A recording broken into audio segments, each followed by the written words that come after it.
Welcome to Reset with Nat's Money Boosting Monday. I am your host, Natalie Walters. Now, before we boost our dollars, we have to get our financial portfolios right. Now, how are we going to do that? We're doing it through financial literacy, accountability, and sacrifice. If you've been joining me, then you know phase one is credit up and debt down. There are many of us paying off our debt and planning for a prosperous and profitable future. And how are we getting that done? We're being vulnerable, getting educated, and staying committed. Join me and a community of others on our debt-free journey and our money-boosting experience. Now let's get this episode started. Thank you for joining me once again. This is chapter 3 of the Atomic Habits written by James Clear. We are 3 weeks into our book read, and I hope that as you read or as you listen to any part of what I get to share as my review to this book, that you are at least taking some type of information in that you are able to apply to your life. I honestly find the book valuable. So let's continue with chapter 3. Thanks for joining me once again. This is Natalie Walters at Reset with Nat. How we see ourselves in the future. That's what we talked about last week, right? We have to have a different vision for ourselves. Instead of seeing ourselves in our current state, look to see where you want to go in the future and try to emulate that at this time in our life. Start implementing those habits. Look at the type of person or if it's a career, if it's whatever it is, whatever you want to have, you have to start acting as if you have it now. So what changes do we have to make? What traits do we have that we want to eliminate? Right? We have to start thinking about those, putting them in our minds, being conscious of our actions so that way we can make the improvements that we want. And knowing that it takes time, so we don't need to be hard on ourselves when we're making these changes. We just have to be conscious and definitely try to make that change. So for myself, waking up early.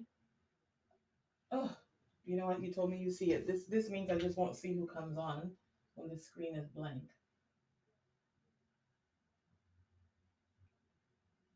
Yeah. So chapter 3, it starts with how to build better habits. So the other chapters were basically preparing us what the atomic habits are, how we are going to prepare ourselves to get ready to start changing our or building better habits, right? And the chapter starts with an experiment that a scientist had did with some cats. And what they did was they put the cats in little boxes and they had different escape routes. But because boxes aren't a natural environment, they wanted to see how these cats would respond. How long would it take for them to get out of the box, right? So they did that, and it started off with the cat taking about 6 minutes. Cats were taking like 6 minutes to get out of the box because they weren't used to it. They get inside, they're going around, they're looking at all these things, and then there's a lever, there's a hole to get out, there's different options for them to get out. But because they're not used to the environment, they're panicking. And then finally, every time they got into it, in the box and in the position, every time they did the experiment, it's like the cats started to become comfortable with the environment and they started to understand, okay, I got to do this to get my reward, which was outside because they had cat food outside waiting for them.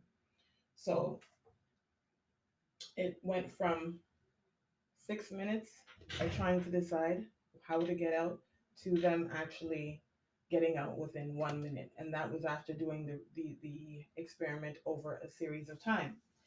Um,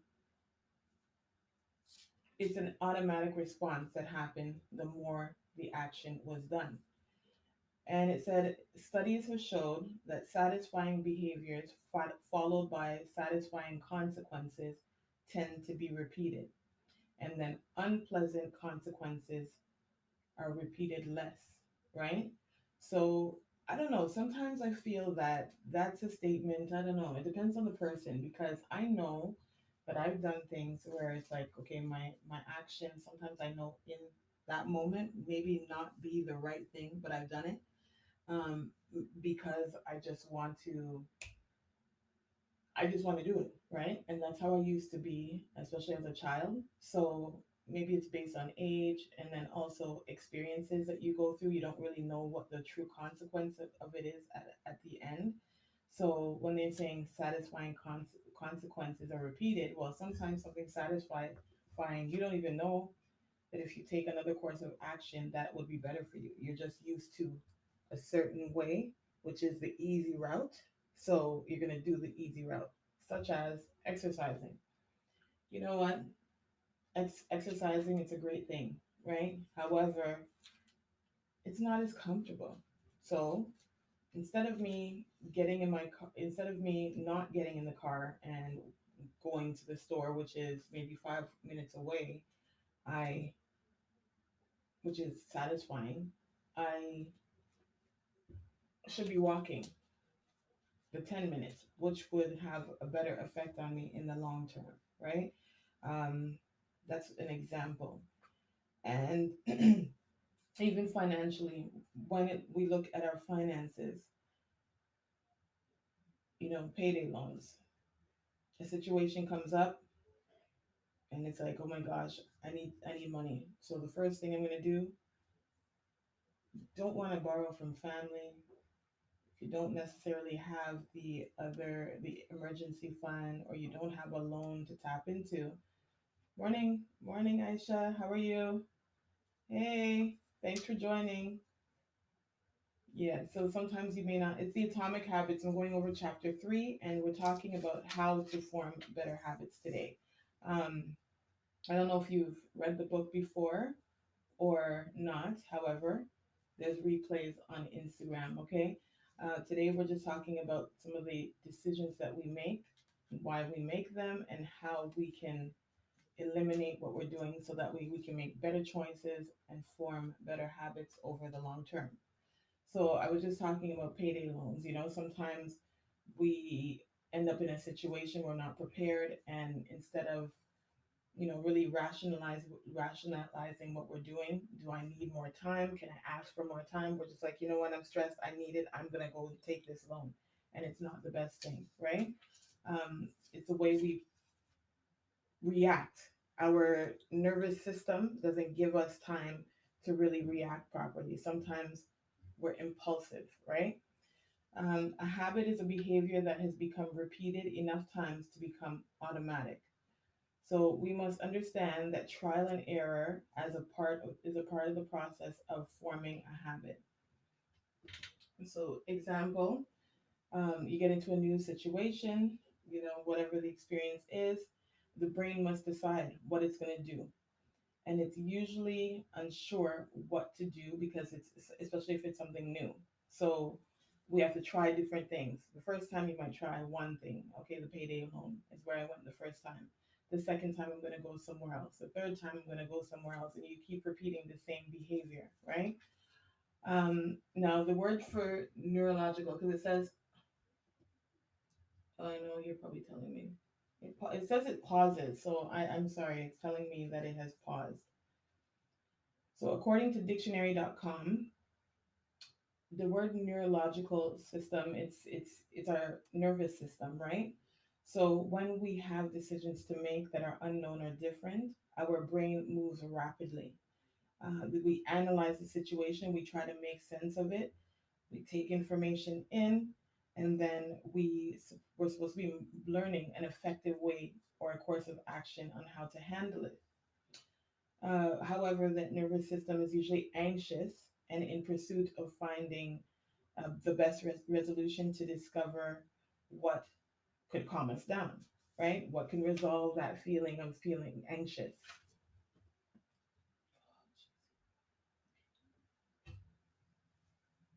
Sharon, are you seeing me still? Because on my end, it's saying that it's paused. When my screen goes blank, it says it's paused. Or is it still recording like you said the last time? Because this poor connection thing at 5:30 in the morning,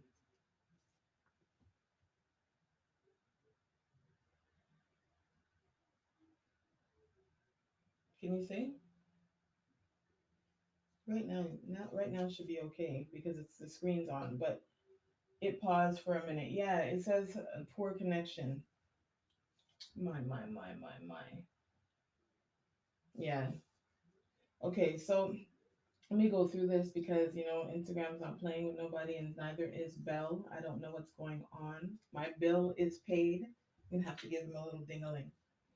Anyhow, so another example is you have a car and everything's going well. We know, people know that, you have a car, and especially if it's a second hand, it's not necessarily one that you get from the dealership, a brand new car. We have these issues of, oh, you know that something's going to happen within 6 months, but you just 6 months to a year, but you just don't know when. There's a possibility. You do your regular maintenance, your oil checked, everything's good. But then one day there's this big circumstance that happens, this big issue that happens, and the car is not accessible anymore. And vehicles, because they are so convenient and all the bells and whistles that they do and have for us, we're reliant. So we panic. Oh my gosh, the car's not working. I need to get it fixed. However, our mind starts racing, okay, especially if you don't have money to do it. Once again, we're going back into this thing. What am I going to do? Borrow here, borrow there, borrow there. And we get the issue resolved. We feel good. And we repeat this thing again. If it happens again another year, we know, okay, you know what? Shoot, we're going to have to borrow some money. Because really and truly, what we're doing is that's a habit that we have formed. And a situation comes up, we borrow money, right? Not we, or I'm not saying what you do, but a lot of people, that is what ends up happening. And not knowing that the consequence of the borrowing, the reaction to what we're doing, is not necessarily the best decision um, in the long term, but it is satisfying in the moment because it actually gets you to calm down and start to think properly for that moment until the bill starts to come back in, right? So this is called the feedback loop, where your habits shape your identity shapes your habits, and they talked about that in chapter 2. Um, Habits are reliable, and they're supposed to be simple solutions to recurring problems, right? Um, Now, I'm not too sure about you, but it's like, what do you feel about your financial habits? Are they giving you positive results, or are they causing you more issues, right? So the habits that we have for our finances, we do have to pay attention to them. I use finances in this particular um, conversation because that's what my page is, but it doesn't matter what habit it is. It could be for any area of your life. What habits do you have? Are they beneficial, or do they have consequences that are actually detrimental, not detrimental, but very negative in the long term? So we are supposed to create good habits to a recurring life problem or event. We should have reliable solutions and not make things worse. We'll make it a lot less challenging on our neurological system. I mean, what we're also doing, especially when we don't make good choices and we repeat negative behavior, is we're causing our body to always lock in and up, lock up. We're probably causing a lot of stress on our heart, you know. We're doing a lot of damage to ourselves as well. That's another thing that we have to consider when we're not making good decisions. It's a lot of emotions, and that's not good, right? So if we can just learn what it is that we're doing wrong and make small corrections to it, so that way we're prepared. We're better prepared for a life event. That's it. So we have to lock in cues. So cues are the things that predict what's happening, right? So I talked about the car situation. We understand that. We need to reevaluate our habits and make sure that when we do it, we'll succeed, such as in the sense of finances. Well, what we can do is start to budget, be be consistent, or choose to try to budget. Find a way to make budgeting a regular routine that does not seem difficult, because when we're forming habits, we don't need to make this process difficult. The thing is, all we have to do is look at it as this. Okay, I gather up my papers, I save receipts when I shop one, or I have my banking and I open up that application. I have a little music playing and I make some time for me to budget. That's a nice little way to get things done and do it on a regular basis. Choose one day a week and you just go over your finances so we can see where the money is going. That extra money that we find can turn into money that ends up being an emergency fund. So that way we can revise how we respond to crises such as a car issue. Instead, we would not be having panic where, oh my gosh, I don't have money. The car issue happens. Oh my gosh, my response, I don't have money, so I have to go borrow. Instead, now what we've done is we've gone over our budget on a regular basis. We know how to allocate our money in different areas, and there's an emergency fund saved. So that way, in time of crisis, we can go to our own banking and get the money from that. And then we already know how to budget and rebuild and establish. Positive habits lack in cues to success and lock everything else out, which results in brain.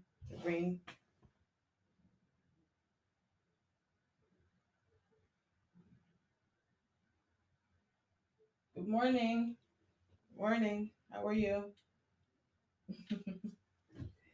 So it's just a review of the atomic habits. I'm having a lot of difficulty with the connection right now with the internet. It's cutting in and out, which is extremely frustrating. But yes, so crisis. What we need to do is, instead of reacting in crisis, thank you, we need to pay attention to exactly what's happening. They said habit formation is very useful and to a conscious mind, and it is a bottleneck of the brain. So when we have to make the decision, it's like it's the most narrowest time. We feel the pressure in between. It's like, okay, there's an event that happens and we have to move our way up. And it's like, oh my gosh, what am I going to do? What am I going to do? What am I going to do? And here we are with that before we hit the bigger part. I did a drawing, and I don't know what you guys are going to think of the drawing, but see, when we get to this area, we're calm. Up here is when we're stressed out, trying to make the decision, right? But if you have good habits, you're not going to be stressed. You're going to have a proper response to whatever it is. A lot of people think that when they have to form new habits, that it's a restrictive lifestyle. They don't have the opportunity to be spontaneous with their life anymore. So they feel like they don't want to become like form a habit of doing the same thing repeatedly, because it will take away from the feeling of freedom in life. So in that sense, I'm going to use the example of a habit versus freedom would be having a savings and budgeting, or spending and then not getting fulfillment, right? You're not able to get fulfilled because you have to save and you have to budget. So you're used to just shopping when you want and doing what it is you feel. The problem is nothing more than a solution to strengthen our minds. Oh, Mr. Right Path, I know you know. That's right. A problem is nothing more than a solution to strengthen our minds. So with that, that's that portion. It says habits create freedom. So good habits, good financial habits, we can help eliminate debt. It reduces our stress. It opens opportunities and it gives us options when we have good financial habits. Now, there's a science to how forming habits work, how habits work. It's the four steps, which is the backbone to every habit. And there is the cues, craving, response, and then the reward. Now, the cues is a signal. Something happens, and it says historically, cues used to be related to food, water, and sex. Very basic, right?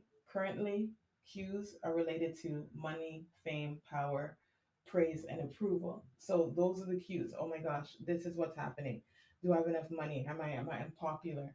What am I going to do to get popular? Oh my gosh, that's a crisis. So those are the cues that actually set up a feeling for us, which then brings through the next response, which is the craving. what do I have to do? We all crave something different. Everybody craves things different. You may crave power and status. Someone else may look for praise and approval. And then there's somebody else that's just like, you know what, I just need water and food. I'll be fine. We all do it different. And then our emotions and our thoughts are also what's part of the craving, right? Which is when we transform the cue into the craving.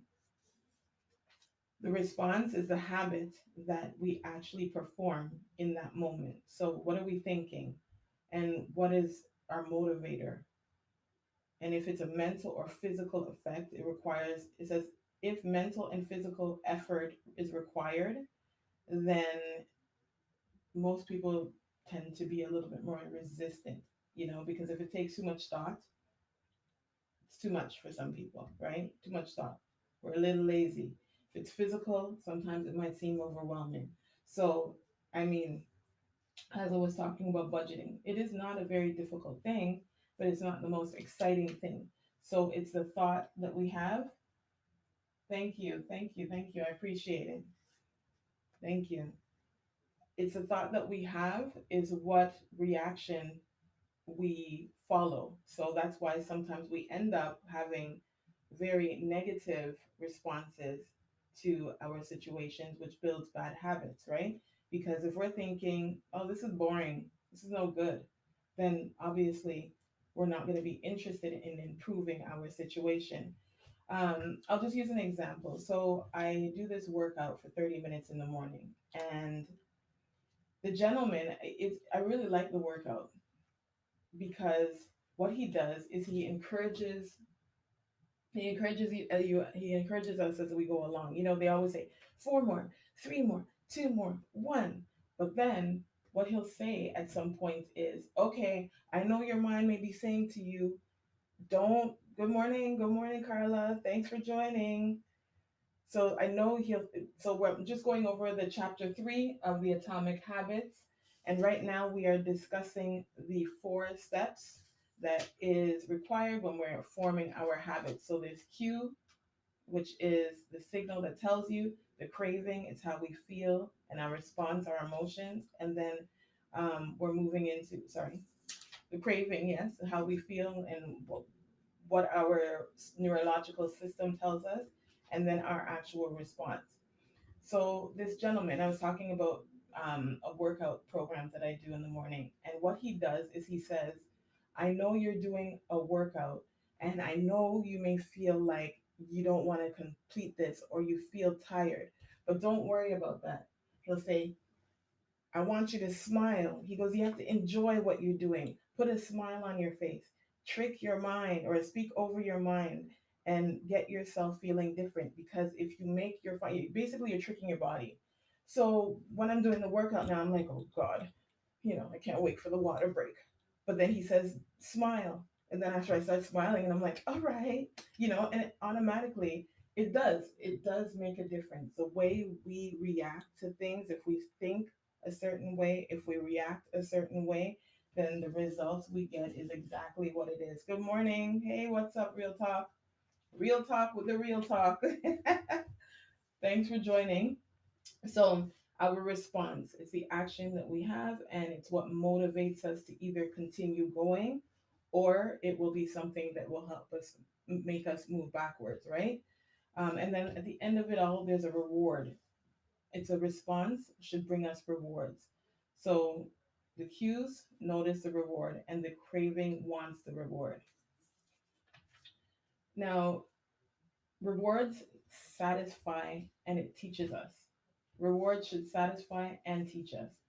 I don't know what or how it works for you, but sometimes we do things and we don't necessarily look at the end result as a lesson. We should be learning from a lot of the things we do, especially when they don't work out. But a lot of the times when we do things, you know, I think it depends on the age. I think the older you get, you start to think about your life a little deeper. I find that when I was young and something would happen, I would just go through it and I wouldn't even think about what the outcome was and why I was affected that way. You know what I mean? But the older I get, I do think about it more. So Here's an example for me. We want to have, I want to have a good retirement plan. So the cue is that I need to be preparing for basic food, shelter. I want to be able to have a little financial freedom in the sense where I can just get up and travel if I want to. And then I want to be able to support my child if there's a need for him when he's an adult, right? And that makes me feel that if I have that money, I'll have peace of mind, I'll be relaxed, I'll be happy, and I know there will be love, right? So the response is what I have to do is I have to ensure that I have proper protection in place. I have insurance. I make sure my debts are reduced. I make sure that there's an emergency fund available. There's money and there's investments there. So that way, if anything, when it's time to retire, I am not panicking because I do not have money available, right? The reward is, yeah, I'm well set up. I'm getting to live the life that I want to live.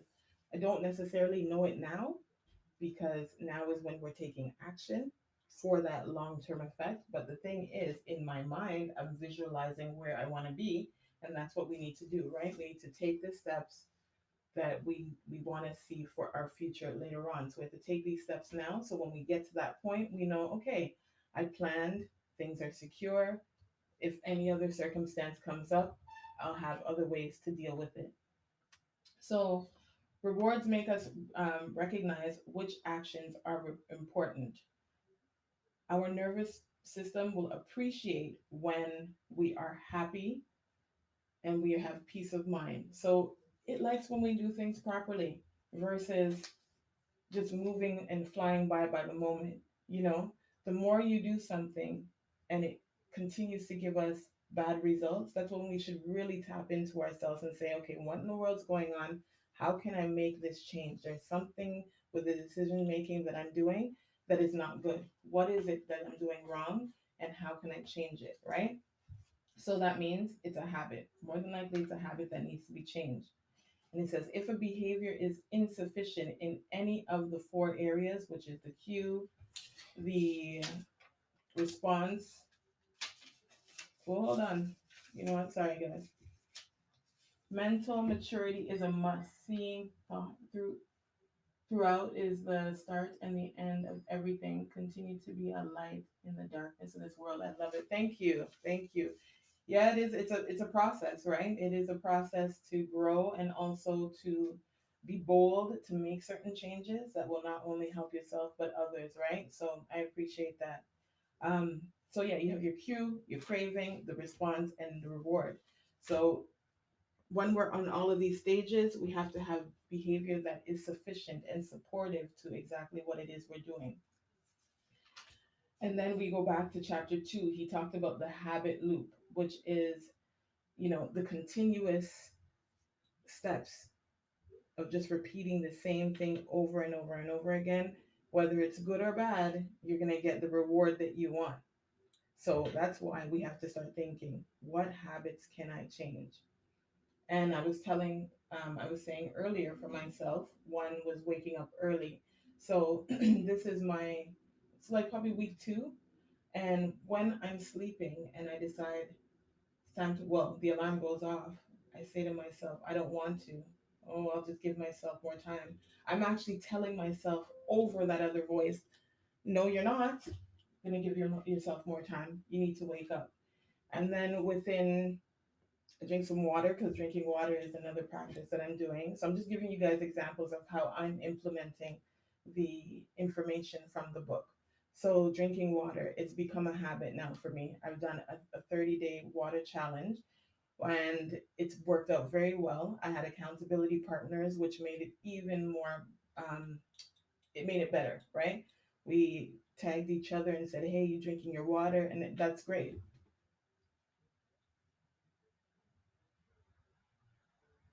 Sorry.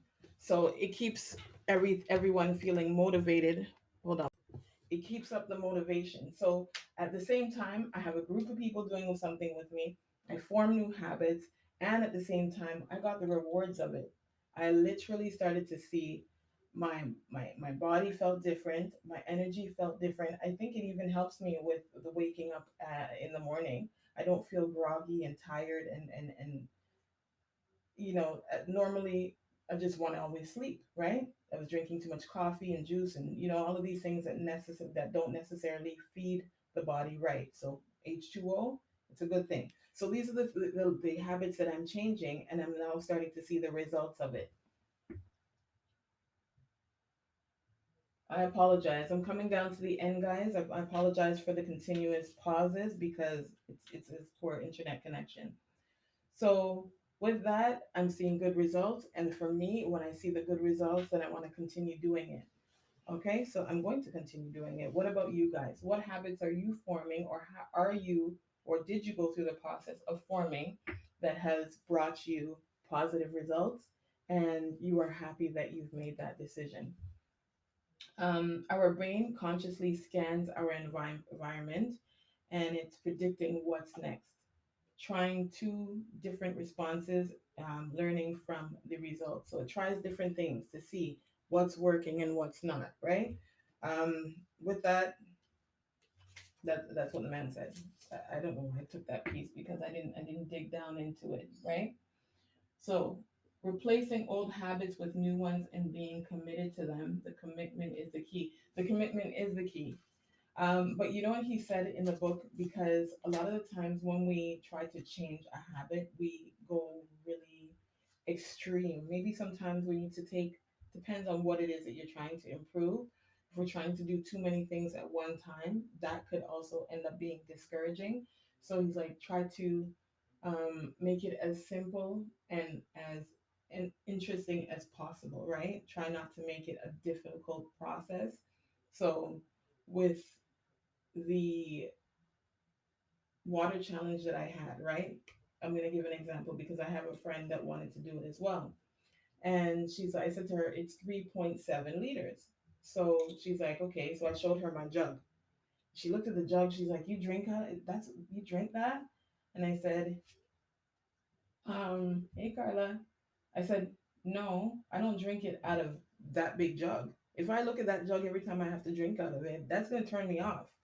I said, I have my cup and then put my water in my cup and then I leave the jug where it is. So I just drink out of the cup every time. So I'm looking at this small amount of water. I don't necessarily pick up the jug and just drink the water because if I had to do that, I would keep looking at the amount that's left and be bothered. What I do is I pick it up, I drink from my glass where I'm, wherever I am in the apartment. So I'm not looking at this big thing and it looks like it's a challenge, right? We have to do things and manipulate the way we do things so that way we can actually get what it is we want as a result. Um, then he talks about the habit loop. So he said it's split into two phases. There's a problem and the solution area, right? So the problem is the cue and the craving. And then the solution is the yes, start girl. I'm gonna send you. Okay, so I'm because this my 30 days ended the other day. It ended on Sunday, so I started again yesterday. I have my jug on the counter, so I will definitely send you. Yes, I will definitely send you a tag with the water. Make sure I'm watching you. Let's drink this water and get good skin. You guys, to be honest, um, last month under here I know right now I have a filter on, but at the same time, I'm telling you, honest to God, last year under here, it was so dark and indented, right? And I wanted some type of cream. I called this girl and I was like, hey, because they sell products. I was like, what do you guys have? How can you help me? And then I tried it. It's okay, but it's not the result that I need. I actually saw the water challenge and I said, let me try it. And I'm telling you, within the 30 days, my skin has cleared up. Yes, I have a little indentation here, but I'm noticing it's like the detoxing of my skin through drinking the water is so great. So enjoy the water challenge. And it will be difficult with the bathroom, but at the end of the day, we got to start somewhere, right? So back to this. So the habit loop, there's two phases, problem and solution. So the cue, we wake up in the morning and we feel alert. We feel great. No, we want to feel alert, excuse me. So an example of a solution would be we get a cup of coffee. Now, just because I'm drinking water doesn't mean I don't drink. Listen, I don't drink coffee every day. I've reduced it. I used to drink coffee 3 times a day, but now I drink it 3 times a week. So, because I don't want to make, like the man said, don't make it difficult. If I drink coffee, I mean water all day, every day, it is boring. I need to give myself my little cup, a little cup of coffee, pump me up a little bit, 1 or 2 times, right? Or 3 times a week. So drink my coffee, and it makes me feel great. I feel satisfied. And I associate drinking coffee with actually what has woke me up, which is not necessarily the thing, right? How beneficial is it to always drink coffee? I know the outcome of that. It is not necessarily good because of the sugar, and the options are great, definitely great, and we need to learn to use that. Be provide ourselves more options instead of sticking to the same thing all the time, and then we learn what works and what doesn't, right? There's 4 laws of behavior change. We're coming down to the end of this chapter, and he says they are a simple set of rules for creating good habits and breaking old ones. So when we identify, which is the cue, make it obvious. We identify what is happening, and we have to make it obvious. So, when I mentioned the car situation, okay, this car is not working now. Oh my gosh. We're not gonna panic. Whatever our habit is, we're gonna make it attractive. So as I mentioned, if we're looking to form a better habit, we're gonna have better thoughts about how we're going to solve our issue. We're gonna think a little bit more instead of going into the panic thought process. What do I have to do? I have to form a habit that's gonna make it a lot easier the next time this happens. So I'm going to do budgeting on a regular basis.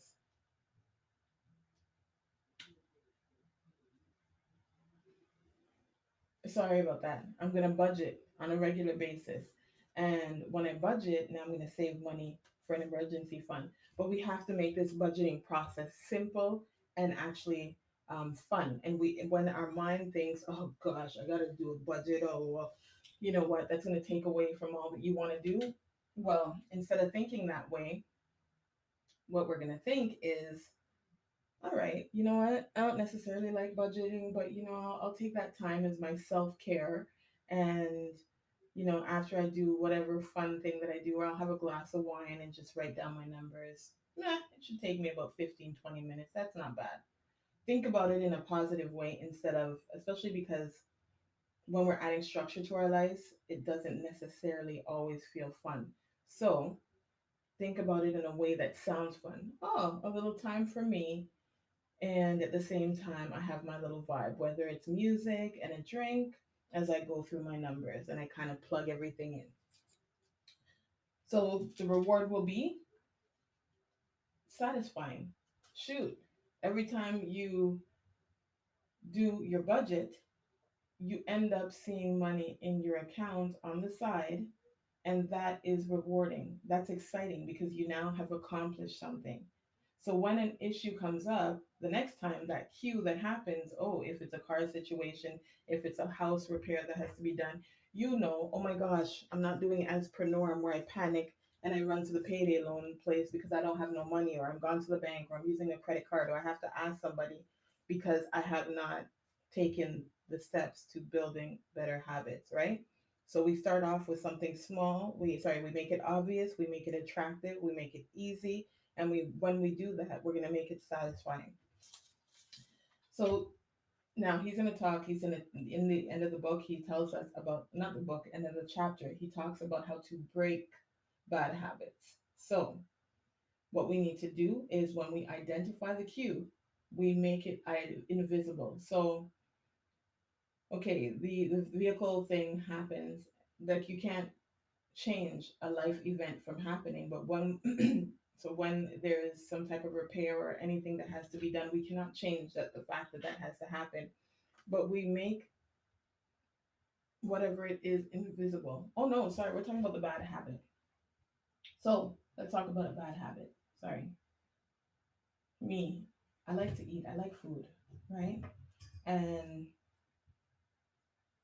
There are times where I'm sorry, I just have to think about it because I literally have to be so intentional when it comes to food to not go back for the second plate sometimes because my taste buds, they are attracted to a lot of flavors, and then also with food I like crunch. Now, me not buying certain things in the house because of my control shouldn't be penalizing other people in the house who can control the way they choose to eat. Good morning. Good morning. Thanks for joining. I'm just finishing up right now, but I appreciate you tapping in. Um, so we're talking about breaking bad habits at this point. So we have to. So I was talking about myself, food. I find it attractive. I think about the flavor, the smell, the texture, the look, and then when it tastes real good, I usually want to eat more. But now what I've done is when I get that cue, go and eat more, I now start to think, you don't need more. Are you full? How does your stomach feel? Is your stomach all the way out? Do you need any more, or does your stomach feel okay? Why are you going to put more pressure on your belly? So I make it look unattractive because obviously I'm telling you guys I'm exercising, so I'm working on the belly. So now I'm making it look unattractive. I don't want the belly.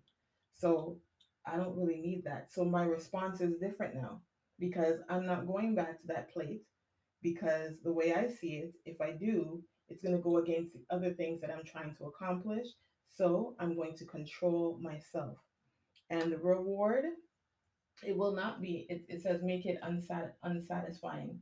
Well, the reward when I overeat is I end up gaining the weight that I don't necessarily want, or sometimes you end up with stomach problems because you ate what you're not supposed to be eating. Maybe you're eating too consuming too much of it, so you end up getting stomach pain. So I think about all those negative things as a means for me not to go back for the second plate, and I've reduced my size of eating.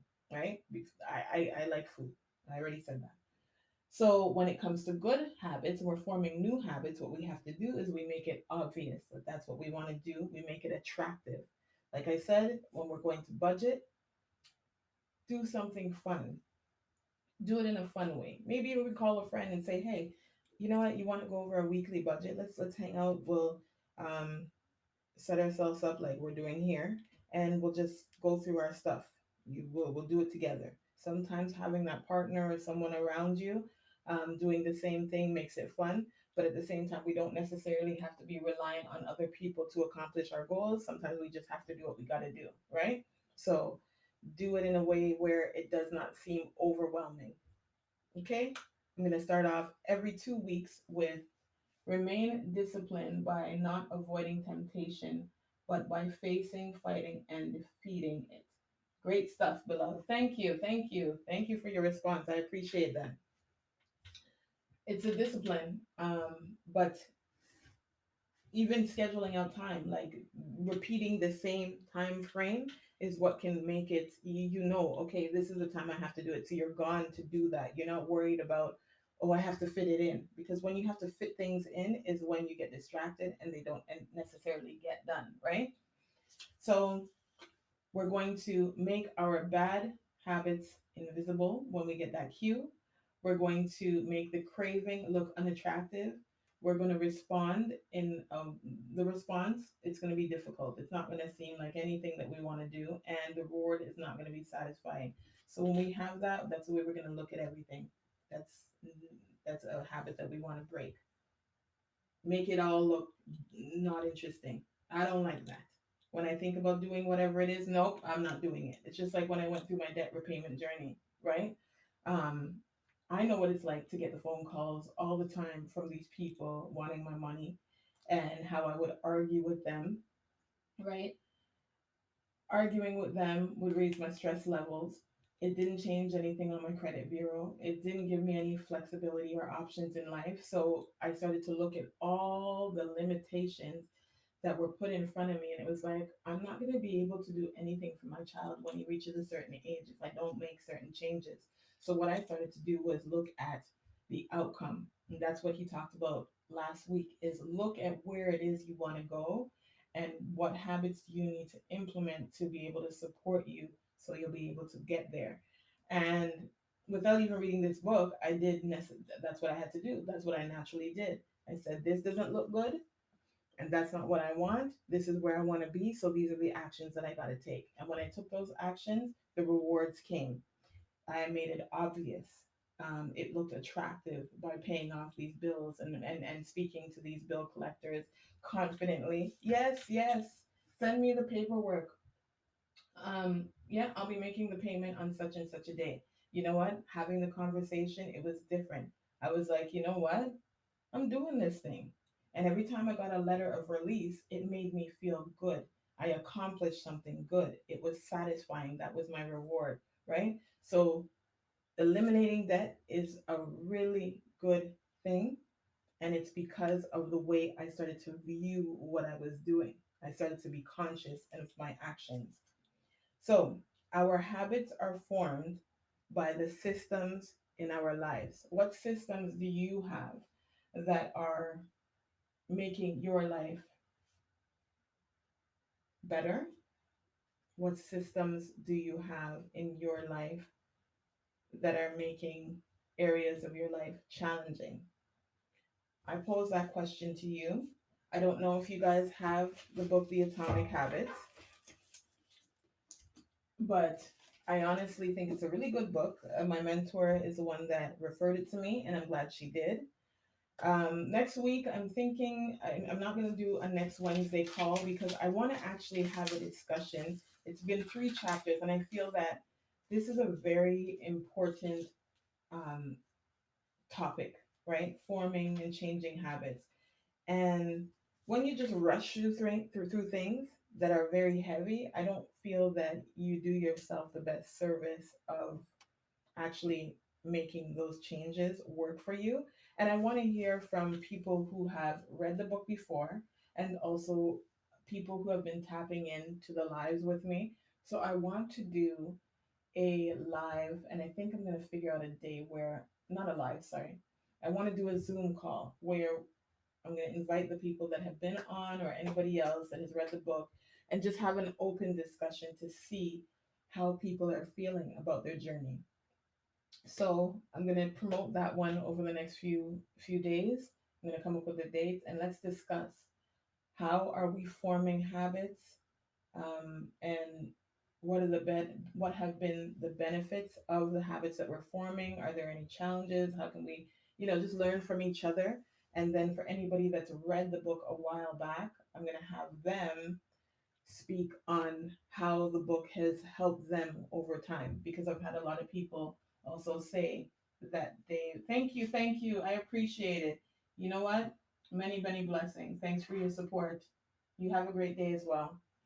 Yeah, so I want to definitely put out something where we can just meet and chat instead of continuing throughout the book. I think let's get chapter 1, 2, and 3 down pat. Make sure we're taking action, and then we'll go into chapter 4. All right. So thank you guys for joining me once again. I appreciate the support. You guys have an awesome day, okay? And with everything you do, have faith, stay focused, and always follow through. Many blessings.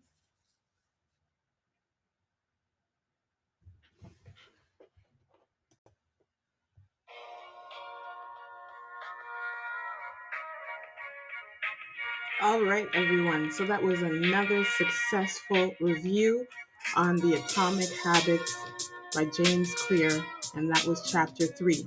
Now, let me know what you guys think about meeting up on a Zoom live to discuss how we've been doing over the last 3 weeks. What has been your journey looking like? Okay. If you're ready to join me, let me know. Send me a DM to my Instagram at Reset with Nat, or you can email me at resetwithnat@gmail.com. Now remember, with everything you do, have faith, stay focused, and always follow through. Blessings.